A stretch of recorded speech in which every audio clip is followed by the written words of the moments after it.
Bank Dunia memangkas perkiraan pertumbuhan ekonomi global menjadi 2,9% pada tahun 2022.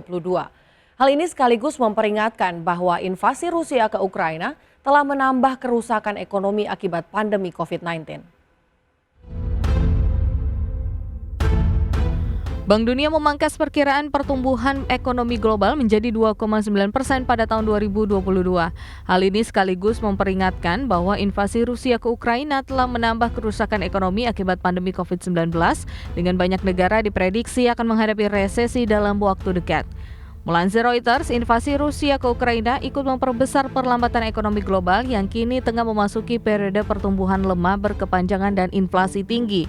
Presiden Bank Dunia David Malpass menilai bahwa pertumbuhan global masih dihantam oleh perang, penguncian COVID-19 baru di Tiongkok, gangguan rantai pasokan, dan risiko stagflasi. Sebagai informasi, pada tahun 2021 dan 2024 mendatang, laju pertumbuhan global diprediksi akan melambat sebesar 2,7% atau lebih dari 2 kali perlambatan yang terlihat di antara 1976 dan 1979 silam.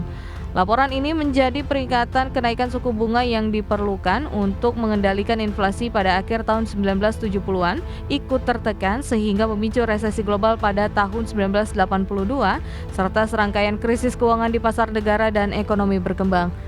Adapun guna mengurangi risiko tersebut, pembuat kebijakan diminta terus bekerja untuk mengordinasikan bantuan bagi Ukraina dalam melawan lonjakan harga minyak dan pangan, meningkatkan pengurangan utang, memperkuat upaya untuk menahan COVID-19, dan mempercepat transisi ekonomi rendah karbon.